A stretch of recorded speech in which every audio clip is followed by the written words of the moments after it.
All right, guys, ladies and gentlemen, these kids were crowns. Well, part of these kids were crowns. Awesome. All right. My name is Meredith, and for those of you that don't already know, I do the middays and the weekend afternoons here on SONiC. We want to thank everybody for coming out, and of course, we want to thank these kids were crowns for popping by as well and fitting us into your schedule. Thanks for having us. First question I want to ask you guys, a pretty standard one, is what did you guys listen to growing up? Because I always find that interesting. Ooh, well, we've been lucky enough to tour with a couple of the bands we listened to growing up. We just got off a tour across Canada playing all the hockey arenas with Simple Plan, which is a band that I listened to a lot when I was like 11. So, yeah, that's one for me. Another band we actually just got back from Australia touring with was Dashboard Confessional, and he's a guy we listened to a lot growing up. Yeah, I used to listen to him growing up too, quite a bit. Yeah, absolutely. That's pretty cool. So do you find it kind of surreal? Like, you go from listening to these people and buying their albums to sitting down and, planning shows with them. Yes. Yes, I was sitting in a lobby in a hotel and Marilyn Manson came and sat next to me. And does that ever, you guys have been doing this for a while now, does that ever get easy, or do you ever take it for granted, or is it every single time you're still like, wow, this is incredible? I'm still starstruck. I don't know about you guys. Definitely, 100%. Yeah, and while we were in Australia, we played with Angels and Airwaves, so Tom DeLonge was there from Blink-182, and I remember we just kind of said hi to him in the lobby, and I was really nervous. I was like, Yeah, no kidding. Me and Gypsy were hanging out outside. He came over and asked us if we'd peed in the pool yet, so. And you said yes. Yes, well, we had already. You're not going to lie to the guy from Blink, at least a couple times. Let's talk about Gypsy. Why Gypsy? I mean, I realize it's because we share names here in the band, but why Gypsy? Sensitive topic. You know, I was the last in the band, and we had a Josh. So Josh is my real name. And you know what? It's just we're together all the time, and it's just too much work to have two people with the same name in a band. He's skipping the part where I threw him against the wall and was like, look, if you're going to join this band, you've got to change your name. I'm the guy with the accent. You're going to be the guy with the nickname. Joe's the muscly one. Okay, so I get the need for a nickname, but I'm still not hearing why Gypsy as opposed to, I don't know. Well, I guess originally it came from Matt named him. He couldn't be here today, but we locked the keys in the van, and Gypsy made this little coat hanger work and used these butter knives to gypsy his way in there. In like 10 seconds flat. This is all in between doing backflips, too. So. Right. Exactly. Yeah. And I can see where that would have been a better nickname than Criminal in Training. Synonymous. Sketchy car thief guy. I'm from East Van. So if you guys had a choice between doing, a massive festival like Sound Festival or Warped Tour or something like that, as opposed to, just to having, a tour like Get Your Heart On Tour with Simple Plan, which one do you find to be more enjoyable? They're different. I don't know about more. I would say that the festivals are cool because each of us loves all kinds of different music, and we get to go all see bands we like and fanboy out. But it's different. But it's never.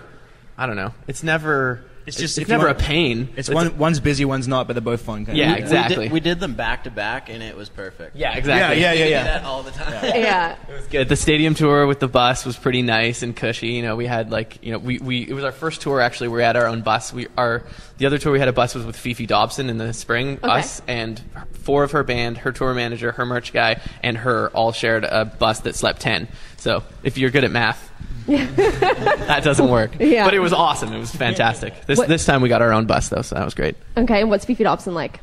I thought she was awesome. What'd you guys think? Fifi is great. She got the back lounge. Like a bus usually has the front with the sound system and the kitchen and the bathroom and the couches and hanging out, and then the bunks, and then the back lounge is kind of like the chill out private area. So she got girl time back there. Okay. No one was allowed to go back there. That was her world. The whole thing was made into a bed back there. Yeah. Oh, okay. She just kind of pimped it out. Yeah. She's listening to Shania Twain all day long. Yeah. It smelled like cinnamon back there. It was weird.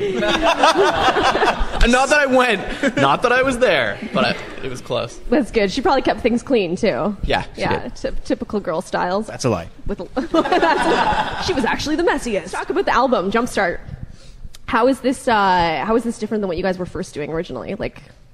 Well, this was the first album where we actually had some help, I guess. Okay. The first album we did by ourselves in a studio. We just pressed all the buttons and kind of figured some things out. This is the first time we worked with some producers. So we worked with Garth Richardson, we worked with Matt Squire, and a few other names to kind of help us, complete the sound, I guess, and make us sound a little different. We learned a lot from them about songwriting and about producing, and I guess that's going to kind of come through on the next album. Yeah. Right. And we worked with a label, which is kind of different because they sort of mentor you and like, you know, like they were the ones who kind of said like, you know, guys, like don't count these songs out. Like these 2 songs are really good. And we were kind of like, oh, okay, sure, we'll focus on that. And then, you know, you build it into a song, and then a couple of them became our singles. So yeah, and the biggest difference is we had money to make this album. Yeah. The first album, exactly. The first album we made with like, I think it was like $500 like total after everything was called Party Never Stops. It's like the last song that we wrote kind of.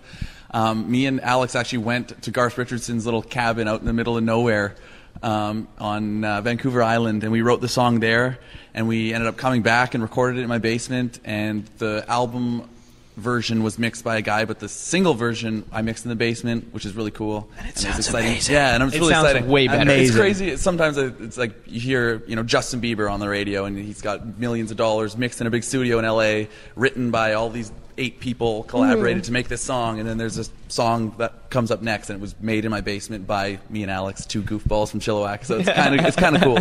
Yeah, no, for sure. Sometimes that's where the best music comes from. I'm pretty sure that's where. And he just won a Grammy. Bon Iver, that's how he did his first album, was in a remote cabin somewhere, just himself with some recording equipment. And I mean, sometimes that's just the way to go about it. I also want to talk about the show that you've got coming up this Thursday. That's right.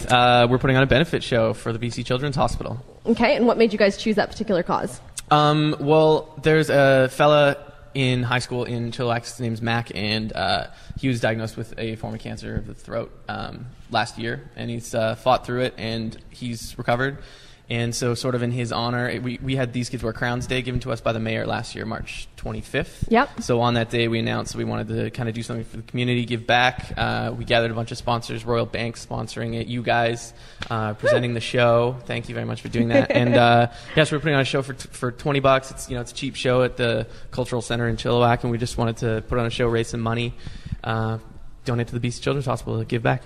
Awesome. And where can people grab tickets if they want to swing by? There's like 10 left total. There's 575 tickets, and there's only a few left. Like, we got a count last night, and there was like 15 or 20 floating around, they thought, yesterday. So if you guys don't have tickets, you know what this means, right? You got to get on that. www.chilliwackculturalcenter.ca. Center, the Canadian. And you guys are home, obviously giving you the ability to do this, and you guys have some downtime after you just finished doing the Canadian tour, and then you had to go to Australia. What a difficult life you lead. I know. Woe is us. What are you doing now at home? I heard a rumor that you guys come home and you still like work other jobs. Is this true? Depends. That's called double dipping. Double dipping. It's called being greedy. We're greedy. We're greedy. I like it. I like to think of it as drive. I mean, you could just come home and like put your feet up and, you know, watch your own music videos on YouTube all day, but we do though. For a little while, we get together bi-weekly and do that as a group. But we're working on the new album right now. We're writing and getting ready to do some recording, and we're excited to release a new album. Okay. We're hardworking dudes. Like, I think there's a reason we got here is because we like to work and we like to have fun, and we usually do both at the same time. So we get home, we still work, we still have fun, and we're writing a record. Hopefully it'll do as well as Jumpstart did here and around the world. So. Absolutely, I'm sure it will. We are excited to hear it at Sonic Nation, right, guys? Yes. Hold on, what? You actually did that. That's right. Awesome. Well, thank you so much, guys. We're looking forward to the show on Thursday night at the Cultural Center, and we're also super excited to receive our new album as well. And you guys want to do some autographs and some photos? Wait. We have a song. We wrote a song. Can we sing it? It's a really short. Yeah. Okay. Nice and loud, though. Okay. 1, 2, 3. Just see you light up my world like nobody else. The way that Mitchie flips his hair gets me overwhelmed. But when Al smiles at the ground, it ain't hard to tell. Joe doesn't know. That Hattie Vicky's beautiful. I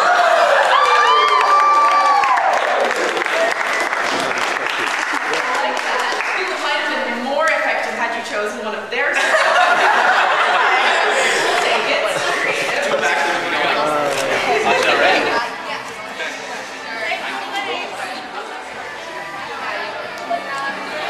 Well, make it good, Joe.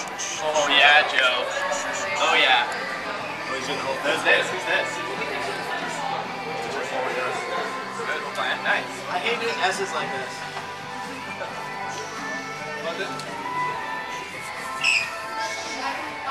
Kicking ass, Joe. Kicking ass. Thank you. Nice, Joe. Are you just doing kids? Just kids. This will take me half an hour if I do it. Yeah. Hey, the longest name in the world award goes to, I can't even pronounce it. Just come up here, boys.